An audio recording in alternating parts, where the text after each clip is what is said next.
joining us today for our session on performance management. Christine, I'm going to unmute you real quick here. Are you able to hear and see the screen? Yes. Okay, perfect. We have a couple more people that we're waiting for, so if you don't mind, I'm going to give them another minute or two to join us. Okay.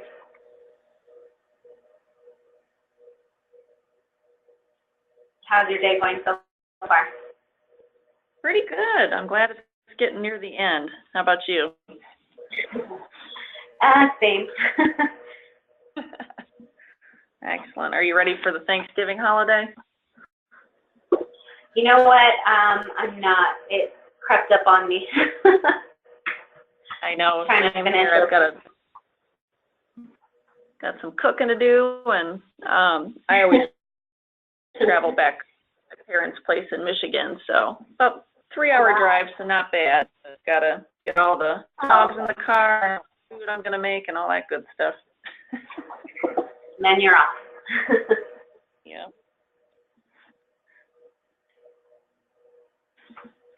Do I dare ask about the big holiday? Oh, I know. Yeah, I'm not sure. I know, I'm not ready either, not gonna lie. Looks like we've got a couple other people that have joined in, so let me unmute them so I can make sure that everybody can hear and see everything.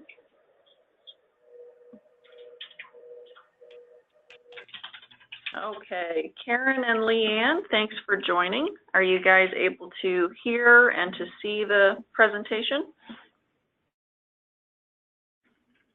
Yes. Okay. And was that Karen or Leanne? Leanne. Great. Okay.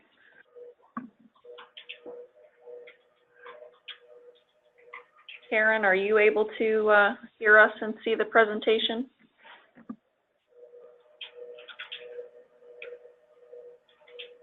No. Can you hear me now? Yes.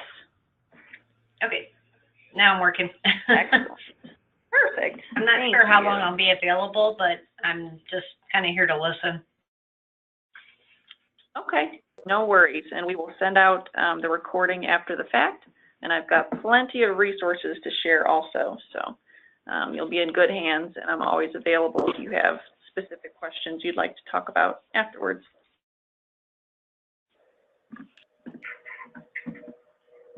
Okay, well, let's go ahead and get started.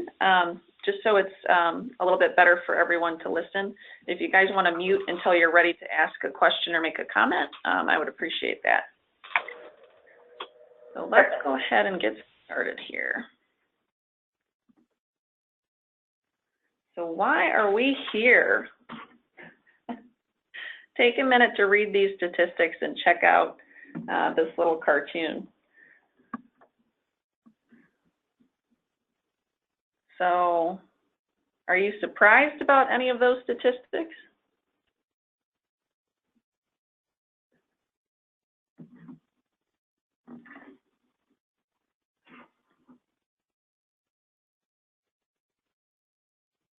And feel free to chime in.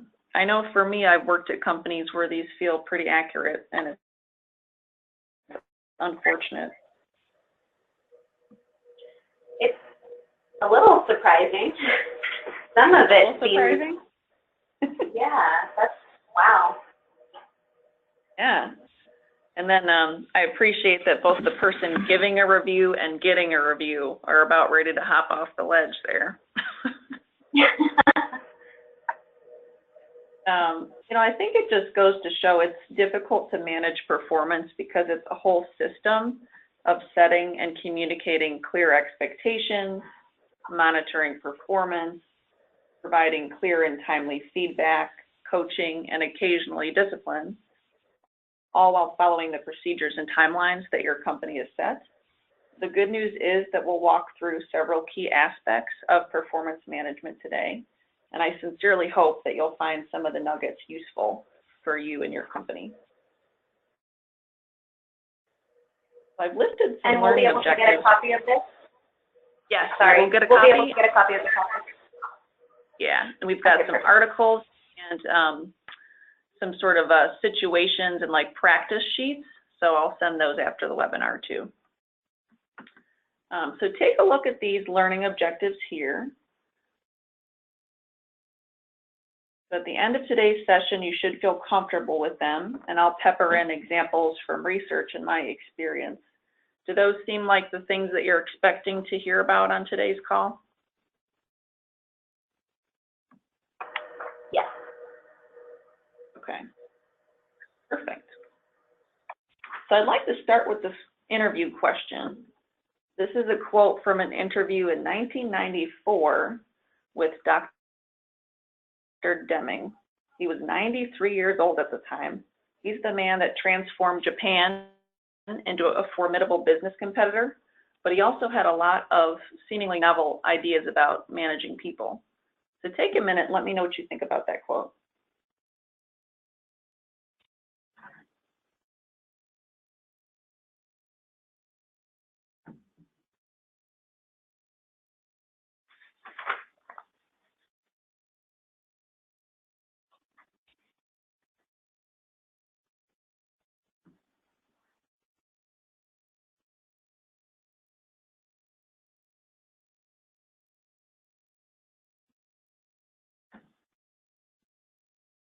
Does any of what he's saying resonate with you?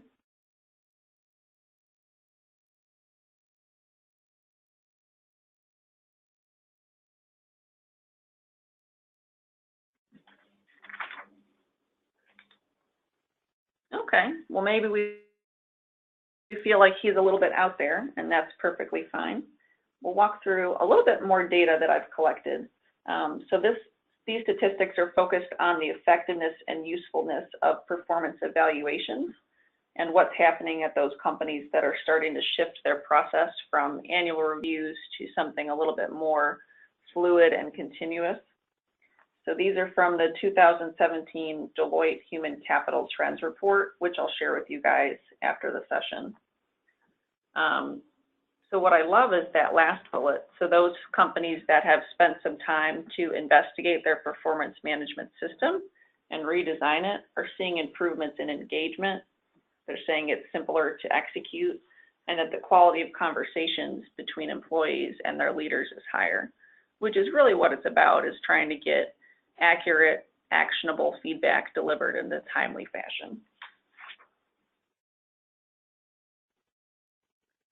I wanted to dig into a little bit more details on the history of performance reviews and why the tide is turning for a lot of companies.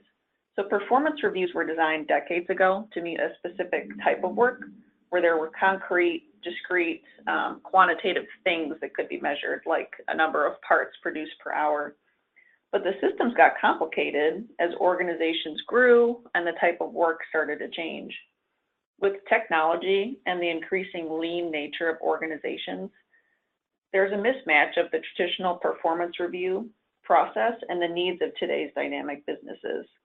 I read examples of companies that have lists of key performance indicators that they sometimes ask employees to self-report on, and there's some that aren't weighted at even 5% of a total ranking. So it's kind of a burden. The times have changed and they continue to change. And if you think about many positions now, they require employees with deep expertise and more independent judgment and better problem-solving skills. And there's also a notion of performance following a bell curve and trying to do some sort of stacked or forced ranking at some companies. There's research that shows performance is more like a power law distribution or Pareto curve. So that top couple percent of employees in a lot of companies outperform an average employee by multitudes of hundreds of percent. So Google, for example, uses a lot of data, no surprise, to evaluate performance on an ongoing basis and uses it to help decide how to compensate, star performers, because they believe compensating those people appropriately is sort of a lock-in, so it gets them to stay. So as a corollary, for those folks that meet expectations but aren't necessarily exceptional. The work that goes on to try to discern like shades of performance is basically, it can be meaningless for the people trying to do that work, and it can be a little bit demotivating for employees. I've seen that in action in previous companies. It can be frustrating when people feel they're doing their job effectively and they get, a little bit of a different raise or rating than someone else who they believe is performing at basically the same level. GE and Adobe and other large companies that were long proponents of forced ranking have thrown those systems out. They want to build objectives that are fluid and changeable, just like their businesses, with frequent feedback discussions and forward-looking coaching and development. So by focusing on streamlining or eliminating the annual review process and the behavior associated with it, companies can focus on getting higher levels of performance out of many more employees. So the focus has really shifted from talking, about people to talking with people in open conversations to get that real-time feedback. This is just a little snapshot of some of the aspects of the traditional performance management approach versus some of the newer approaches that are being taken on. What I like about the newer rules is the more frequent conversations and goal setting, because businesses are so dynamic. Things are changing all the time, and we want to make sure people are working on the most important priority at that time. And it's good to collect feedback continuously, because as people, we tend to remember what happened most recently, whether it was something good or bad, especially bad. So it's nice to collect it frequently so you've got a plethora of examples when you're giving feedback. It helps if feedback's a two-way street, and it helps if we're focusing on coaching and developing and looking forward versus strictly looking at evaluating past performance. Is there anything that you guys think is, that you really like about the new rules? Are there any things that you like about the old rules? What are your thoughts?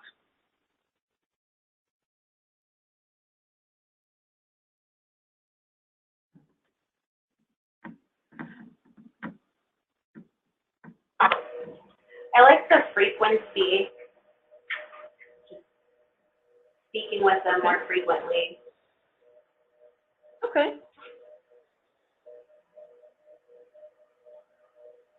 Perfect. I've seen this stuff before. It's just kind of hard to have the time.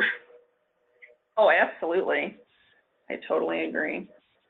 I think what it comes down to is sort of a structural shift in what your company, what your company's approach is.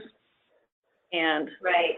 I have a little bit of information here. So how do you get there? Well, what's your company's strategy for performance management? I mean, some of you might be in places where you're pretty progressive and you're ready to take on the challenge of redefining performance management to be more responsive and timely. Some of you might have a longer time horizon. That's okay too, but there's plenty of manufacturing companies out there, big and small, that have been trying this the past couple of years. So there's more and more case studies and information than ever before of what's working and what isn't working. And I think a big thing you can do, even with a more structured approach, is to upskill your managers' coaching skills. So they're not just evaluating performance, but they're giving timely feedback, even if it's just, 15 minutes every other week. There's plenty of ways to do it, but I will say that it's a shift in what the responsibilities are for a manager, and then try to connect the dots. So if you're giving constant feedback and you're adjusting your methodology, how does that information tie into promotion and succession planning and all those other HR processes? And with anything, this is change management, so it's going to take time and people need to be patient. But I think we're seeing more and more companies try to take a shift, because of the statistics that we saw a little bit earlier. And I'll share with you guys a bunch of great articles and resources that will give even more concrete examples that we can't really go into in depth in a 1-hour call, unfortunately. So if your company's not ready to let go quite yet, you know, we can bring it back down to earth here. There's plenty of ways to make it a more natural, cohesive part of work. And we'll go through plenty of techniques and examples that I hope will help you guys. So quick quiz. Think about these questions from your perspective, and then imagine you're thinking about the leaders at your company. So 1 would be strongly agree and 4 is strongly disagree. So for question 1, what do you guys think the leaders at your company feel? Do their direct reports understand performance expectations?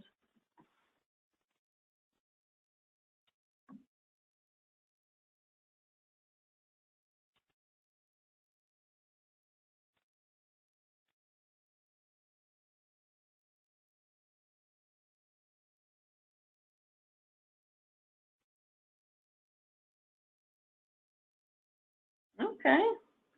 Does anybody want to give their thoughts or? I'm sorry, what was that? So I'm looking at this first question here. So if you think about the leaders at your company, would they say that their direct reports understand performance expectations?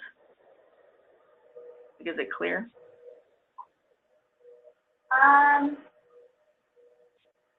Not 100%.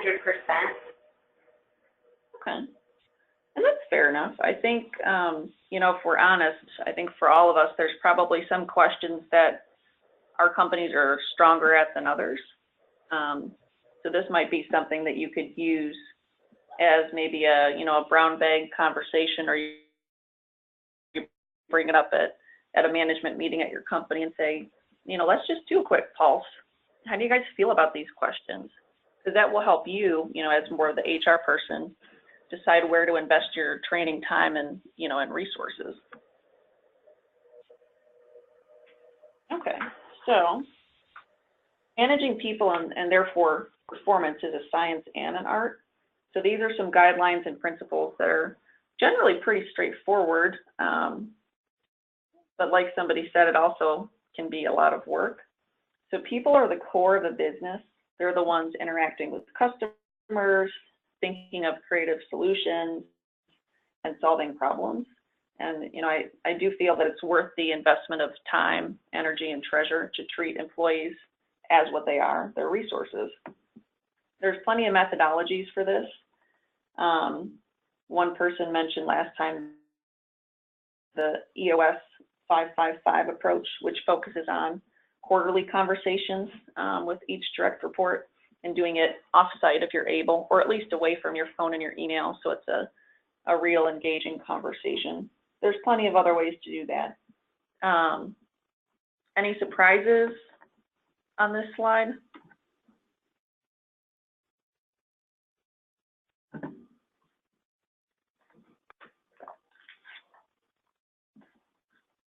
Okay, I'll take that as a no. This is an interesting resource that I found. It's from a book called Managing Incompetence.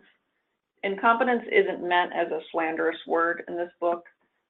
It's really talking about how everyone, including managers, have some degree or type of blind spot or incompetence. What I like about this flowchart is it's simple, but I think the questions are good guideposts.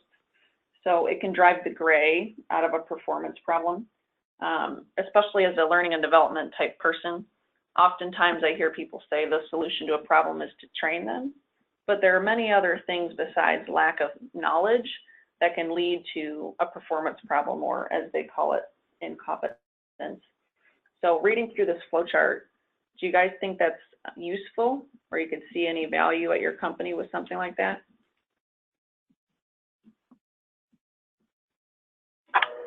Yes.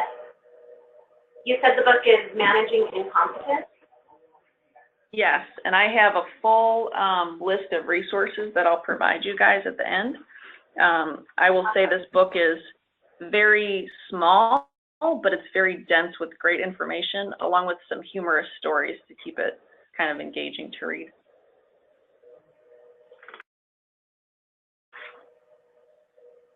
Okay, so let me get to our next one here. Take a look at these questions here. So when should we set performance expectations? My answer would be for that one all the time, because your business is continuously changing. So if a business priority has changed, we want to make sure that people's goals related to that are changed at that time. When should we reward performance? As soon as possible after it occurs. And of course, it's nice to do a bigger recognition, you know, at year end, obviously, but recognition that's timely means a lot to people. When should we direct employees who have gotten off track? As soon as possible, right? Because that's the best opportunity to correct the course as soon as somebody starts to derail. Documenting performance, ongoing. And what should you document?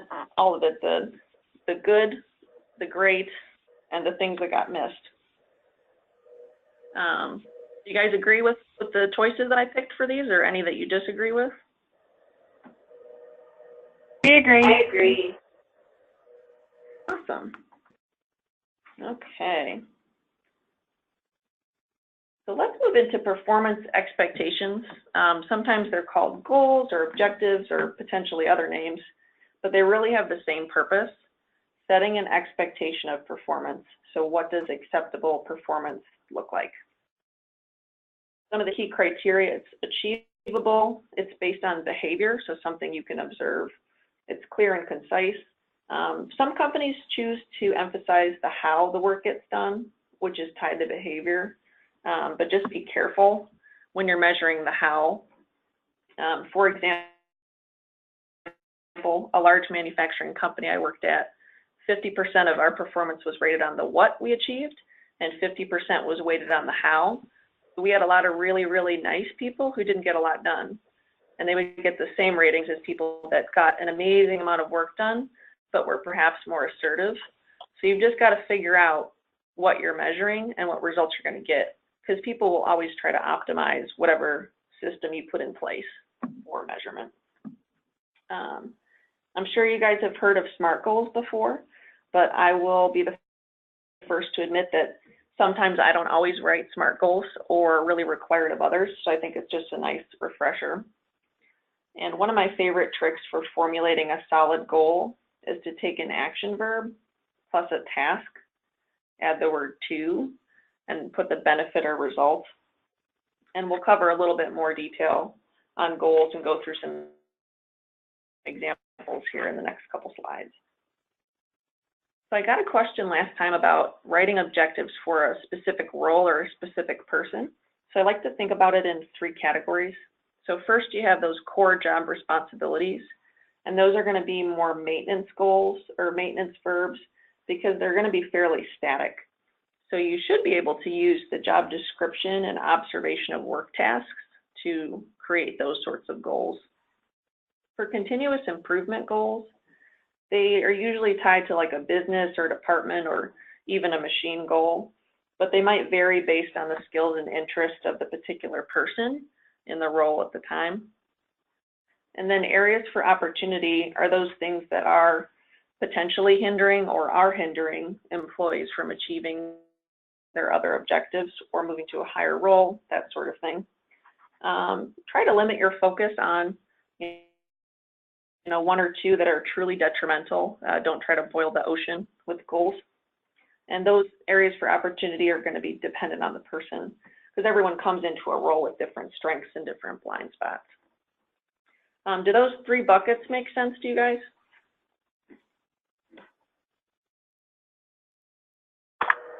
Yes. Okay. Are there other ways that you do it at your company that you wanted to share with the group?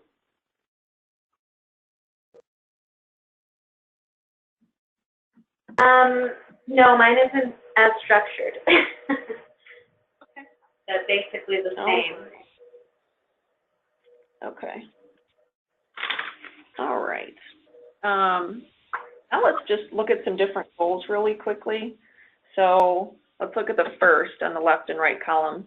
So revisit the scheduling process versus complete a redesign of the scheduling process by June 2018. I think it's obvious, but which one do we like better?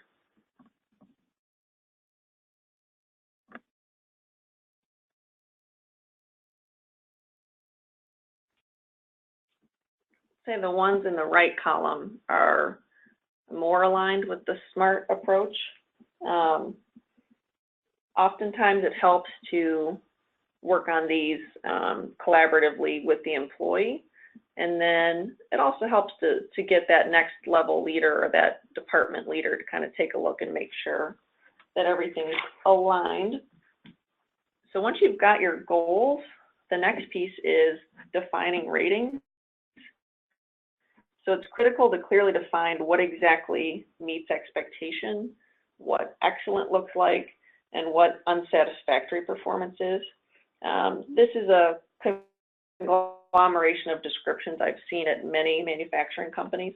There's some companies that choose to do 3 buckets, some do 4, some do 5, some do a 9-box. It's kind of unlimited. So no matter what method you choose, make sure that you clearly articulate what the expected results and behavior are, and then what merits above and what merits below.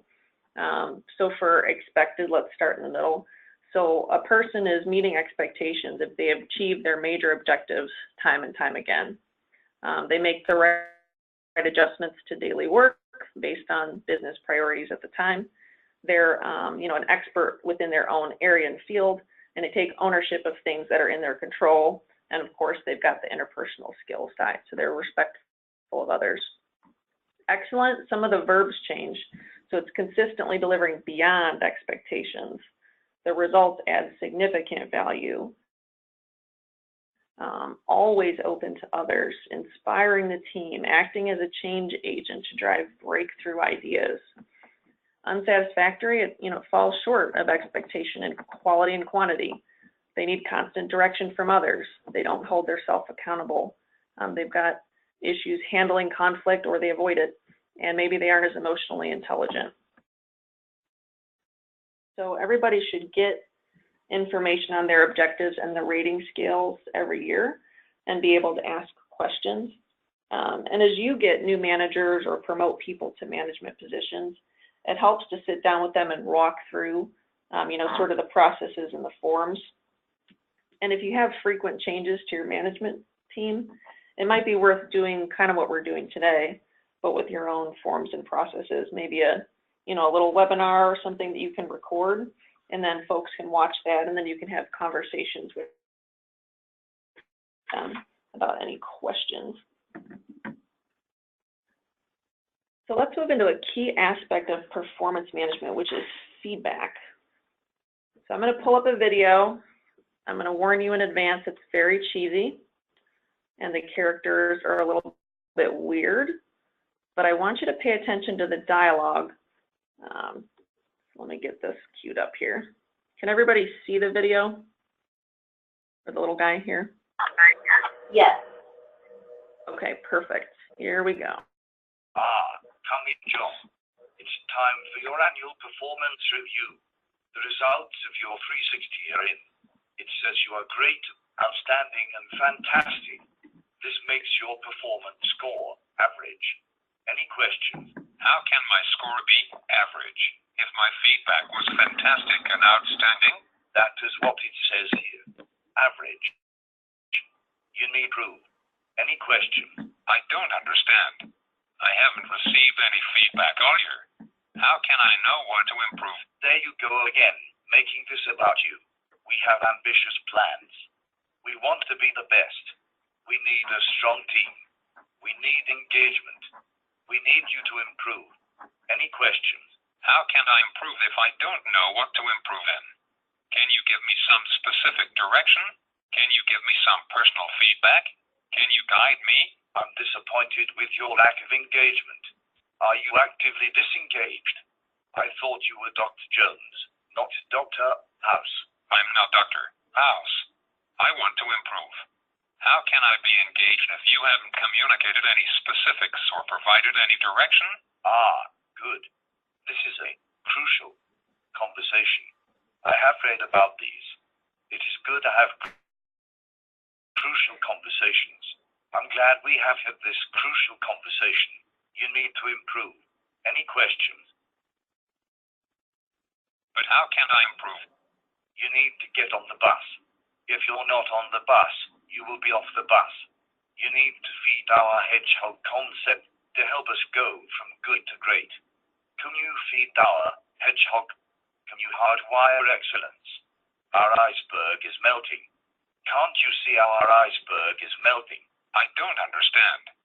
Specifically, what can I do to improve? You need to have more of an owner's mind. We need you to have an owner's mind. But And a servant's heart. Why can't you have more of a servant's heart? Any questions? what I really need to know is specifically what I can do to improve. You need to see the glass, I mean the pitcher, as half full. You need to climb the mountain and roll the snowball down. You should have a best friend at work. You need to be both fast and nice. But what has this got to do with it? How can I change what I do each day to improve? Oh, I get it. You need specific guidance in what you can do personally to improve. You need to skate to where the puck will be. I'm glad we are now on the same page. We have exceeded the 5 minutes I had scheduled for your 360. I am late for medics and can have a shift in 15 minutes. See you next year. Please improve by then. What did you guys think about that?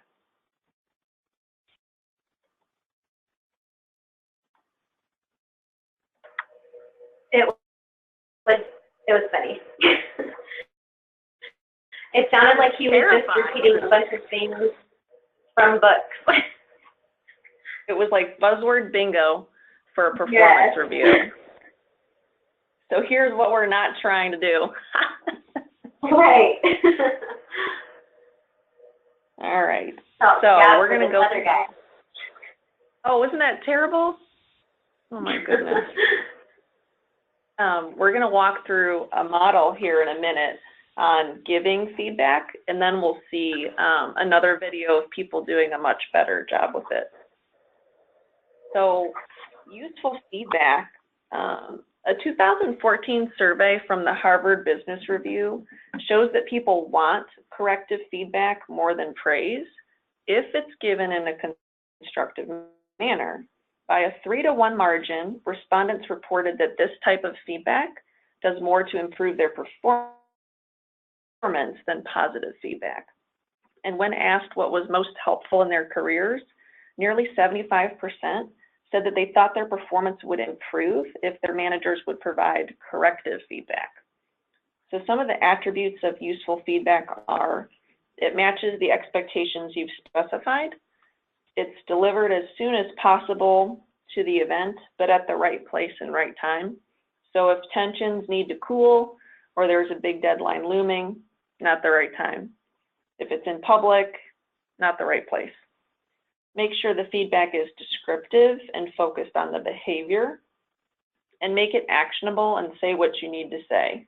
I don't know if you guys are familiar with the Oreo sandwich analogy, but I've certainly gotten plenty of feedback where it's a compliment, a constructive criticism, and then a compliment. That dilutes the message, and sometimes people won't actually recognize that constructive criticism for what it is, because you've tried to soften the blow. So say what you need to say, professionally, obviously. Make it two-way. We'll talk about a feedback model here on the next slide. So I'd like to share the situation behavior impact model with you. It's clear-cut and pretty useful. It's from Mind Tools. It's totally free for you to use. The licensing is, so I'll give you more information after the webinar. So when giving feedback, follow these guidelines. The situation should be clear. What was the event or circumstance? Was it at the meeting yesterday, at the customer visit this morning? Behavior. So think about the word does, not is. The only acceptable things to cover are things you directly heard or saw. So actions, comments, nonverbals, and mannerisms. So an example could be, I noticed that you rolled your eyes when Ben explained our new sales model to the customer. Right? Those are things you could see. You were there, you saw the eye roll, and you know when it happened. The impact is the so what. So clearly articulate the impact the behavior has on you, others, and the person themselves. What did you or others feel, think, or do as a result of that behavior? What I like about this is it deals with the outcomes, regardless of the person's motives or intent. So, for example, with that issue where, I noticed that you rolled your eyes when Ben explained our new sales model to the customer, I felt that this nonverbal that was seen by the customer led to some of the difficult questions that we had to deal with at the end of the presentation. And then you can ask the person, how did you think seeing an eye roll would make a potential customer react? So a full example would be, during last week's meeting, I noticed you interrupted James and Sally while they were talking. When you do that, it can be upsetting to the person interrupted. So that's a negative example. You can also do positive. So yesterday, I observed you helping John come up with a creative solution to a problem. Thank you. As a result, we were able to deliver better support to the customer, and then I noticed that everyone involved was less stressed. So what do you guys think about this little 3-step model?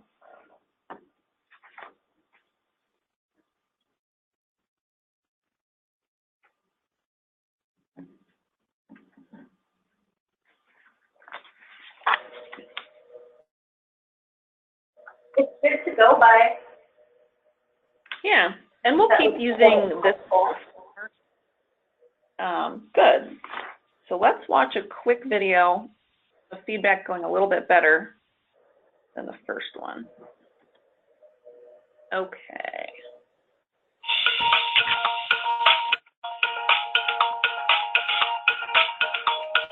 Stop doing that. I don't know about you, but that sort of comment can get rid of my anger, but it actually doesn't get the result that I want because the person rejects what I've said and they don't understand why it's a problem. So let's look at SBI. SBI is a popular feedback model. It's simply situation, behavior, impact. Situation is where or when, behavior, what I saw or heard, the impact, what this leads to, the result or the outcome. Let's look at an example. So we've got, when you took that customer call just now, I noticed that it ended with someone will call you back. The situation, quite simple. When you took that telephone call just now, that's all it needs to be, just to get them to remember what the situation was, to get their mind back into that place. The behavior, now, when it comes to behavior, put your observer cam on, or maybe your tutor cam or your manager cam, because the only valid things that you can comment on are what you saw or heard. You've got to see it yourself in order to be able to give that behavioral feedback. So it might be something like, look, when you took that customer call just now, I noticed it ended with, you said, someone will get back to you. The thing to be careful of in giving that feedback is to use I language. What I observed, what I noticed, it seemed to me. You want to avoid you. If you give what you did and I saw you do that, it's finger pointing language, it's accusing. And if you say what I saw, you can't contest that. So the third one, I impact, is what that causes. So you can say, and saying that might leave the customer uncertain about who will call them back and when they'll be called back. And that can lead us to looking unprofessional and not caring about their situation. A couple of other twists. One is when you get to the impact stage, if you think the person is experienced enough to know, you might ask them, what do you think that would leave the customer thinking? What impact do you think that has? So ask the question when you get to that impact stage, interrogate their mind as to, if you were the customer, what would you feel if you heard that? The other twist is if they need to do differently, you might turn it into a bit of a tutoring session. Look, what I'd like to hear, what we do here, and maybe a bit of rehearsal with them so that they can get the words out of their own mouth and see how it sounds when they do it next time. Of course, don't go away with the thought that SBI is only used for reprimand. It's just as effective when you're giving positive feedback. Look, remember in that meeting when you took control of the situation. You summarized what people had said. I thought that was really good because they all had the same common ground. It really shifted the focus of that meeting. So there we are, SBI, situation, behavior, impact, a feedback model that is useful in either giving positive feedback to reinforce the behavior you want, or to give critical feedback where you want someone to change the way they're operating and develop their skills.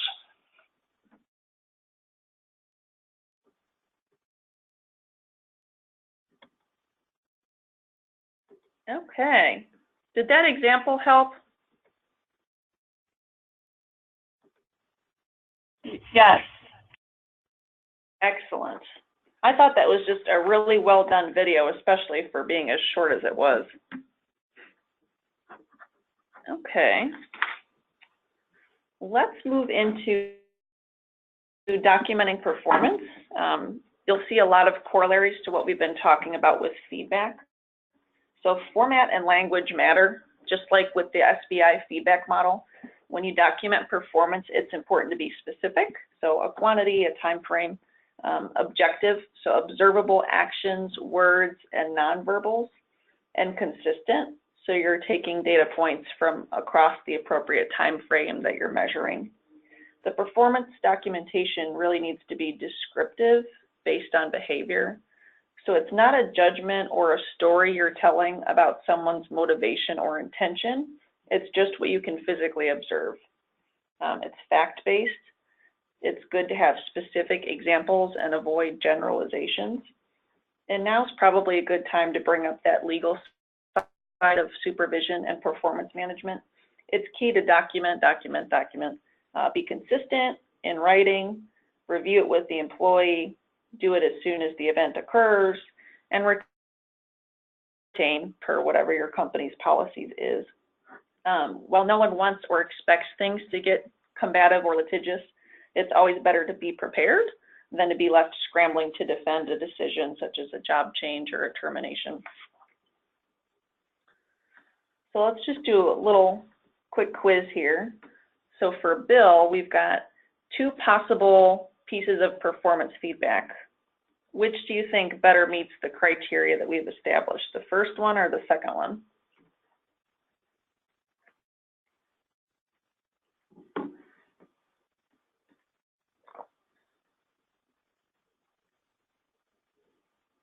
So Bill submitted reports late 4 times last month, or Bill is not committed to the job.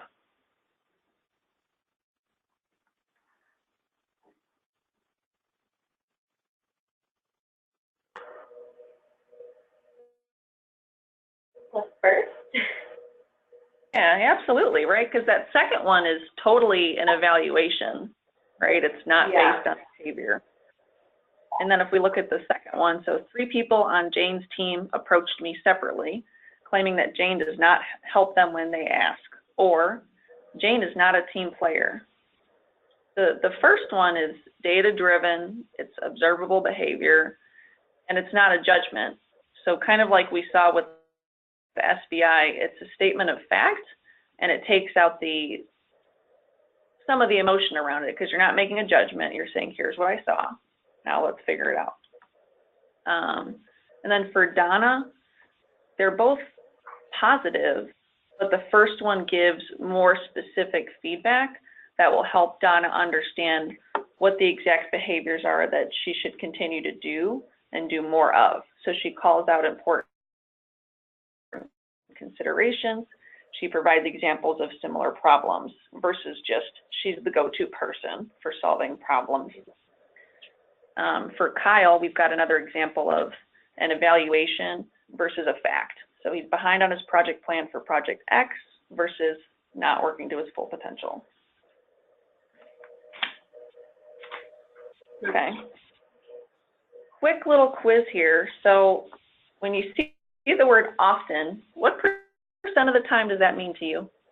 Just throw out a number.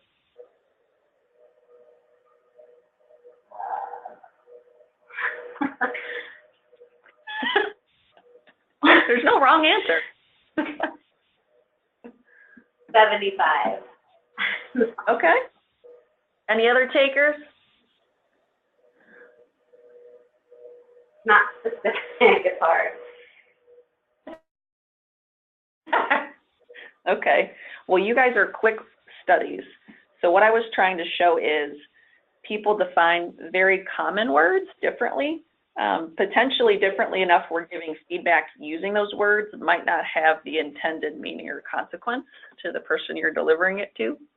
So if you're able to put, you know, like the past examples, so they were late 10 times, that's more specific than they were late a lot, right? Because people mean different things when they say a lot.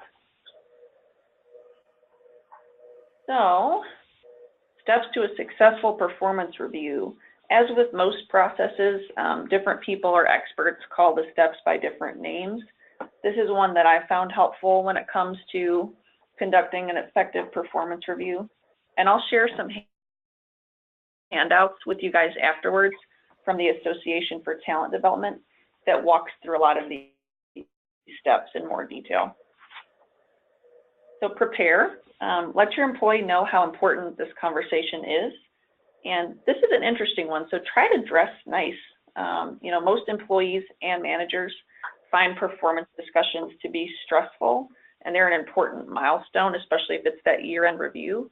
So be respectful, you know, select the right day, time, and place, have some privacy, prep for areas where you think there's going to be some conflict, and really make sure you're not going to get distractions, that you set that expectation that that's a, you know, a private conversation that's important. So then let's move into conducting the review. So phones off, email or computer closed, notifications off, sign on the door asking for privacy. Some of the ones that I find interesting are the neutral location. So if you've got a space like a little conference room or interview room that's not the manager's office, that can help put people more at ease. And neutral seating. So if you've got a huge desk in the office, do you have a small table where the two of you could sit together instead of sitting more of like that adversarial position? So just some things to consider.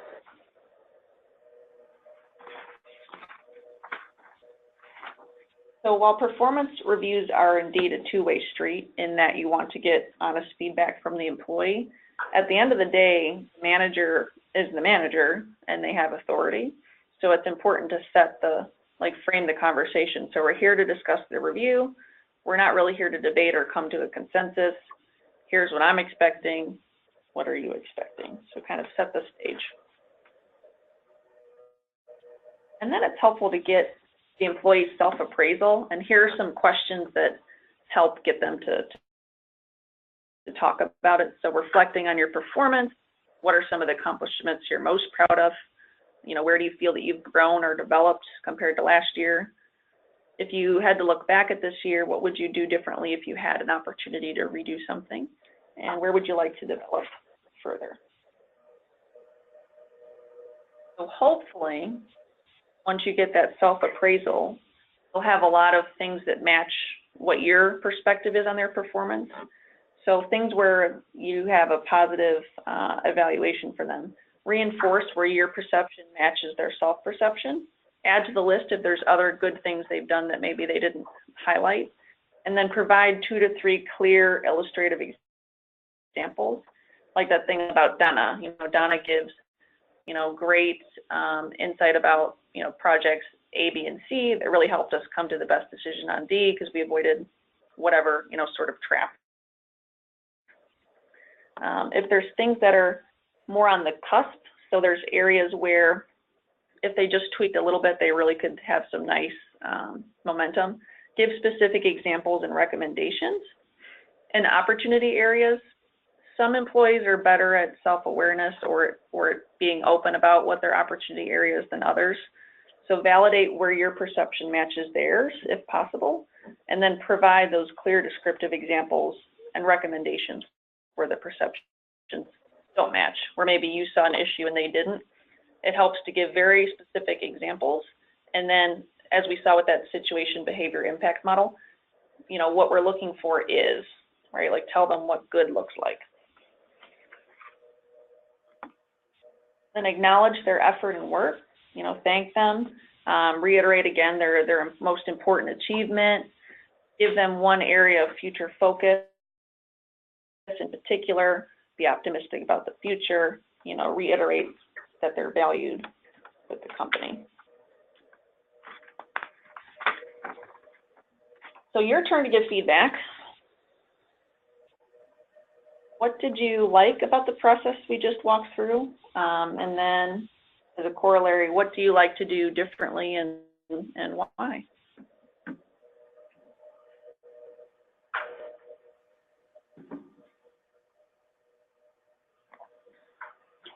I liked all of it. I think it'll be helpful. I'm interested to see the packets that you're gonna send out. Okay. You will be reading for days and possibly weeks, but I hope you'll enjoy it all. And I love to talk about this kind of stuff, so I welcome any follow-up discussions that you want to have. Okay, so are you also sending like a, what am I trying to say? A printout on performance evaluations as far as a better structured document? Yeah, so I've got a number of things on like performance management processes, how to conduct a performance review, feedback scenarios to practice on. So if you're looking for something particular that you don't see in the packet, let me know, and I will find or make one, and then I can resend it to the group. Okay, great. We've got a couple minutes left, so I had a few like situation-specific tips that I'll walk through, just so we make sure we're making the best use of our time here.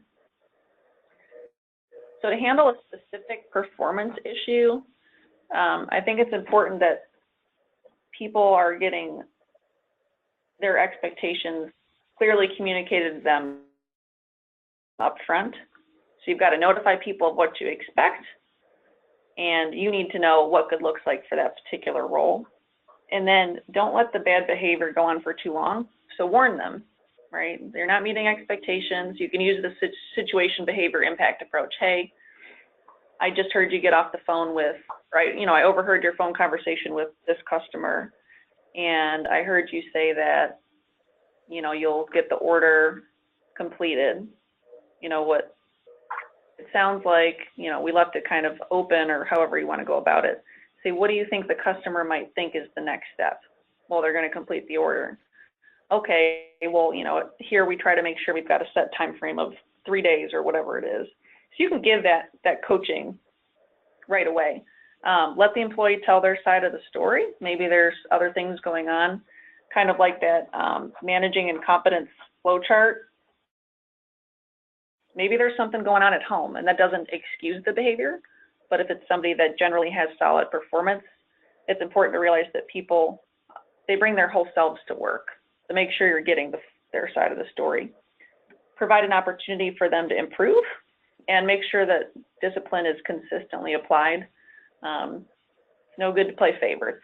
And as always, document, document, document. So this one is interesting. So you get a lot of talk about people want new challenges, especially younger folks, and it's hard to keep them engaged. But for smaller companies, it can be hard to move people into new roles at that sort of frequency. So I'm recommending this book called 88 Assignments for Development in Place. And it's by the Center for Creative Leadership. And I'll put this in the credit slide here. So it talks about 5 different kinds of projects that you can give to people. So small projects and startups, so maybe like a business within a business. Small scope jumps for their role, and fix it. So maybe there's a specific problem and they can be the lead to take care of that. Small strategic assignments, maybe it's some coursework and coaching assignments, and activities away from work. So if they really like mentoring people, maybe it's linking them up with a local university that's got a mentoring program. Or if they like, you know, apprenticeship programs, or, you know, dealing with the youth, maybe you send them over to the NRL program or whatever. So what I love about this book, it's a quick read, and it gives specific ideas that companies of all sizes can use to keep people engaged and keep them stretched and interested and connected without having to change their job.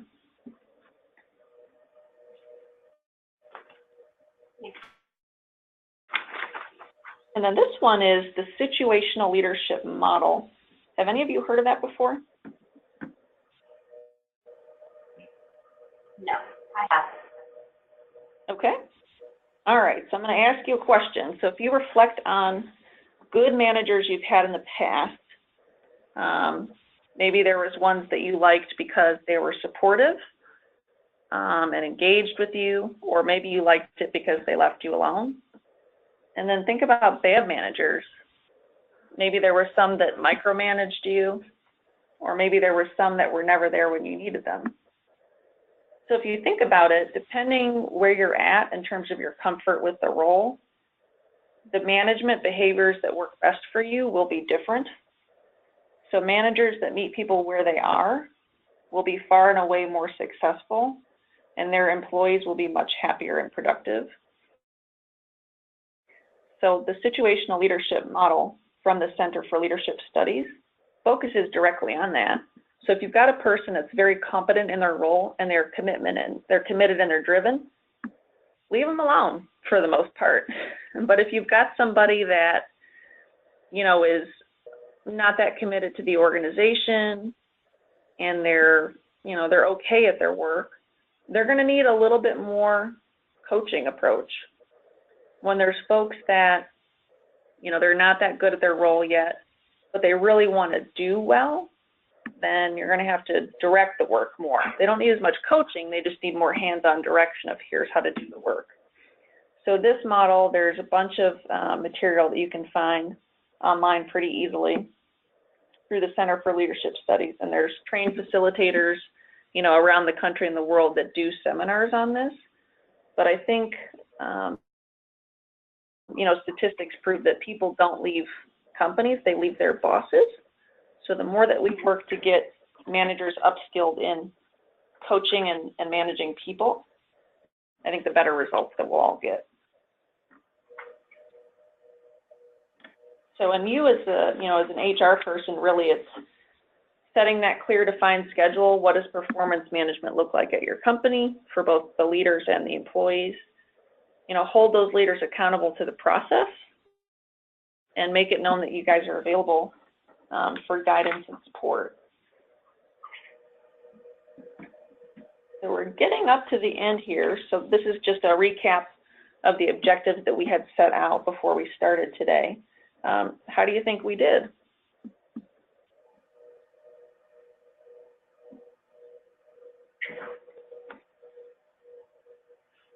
I thought it was all good information. Okay. Anything you would have liked done differently, or things that were missing that you'd like to see?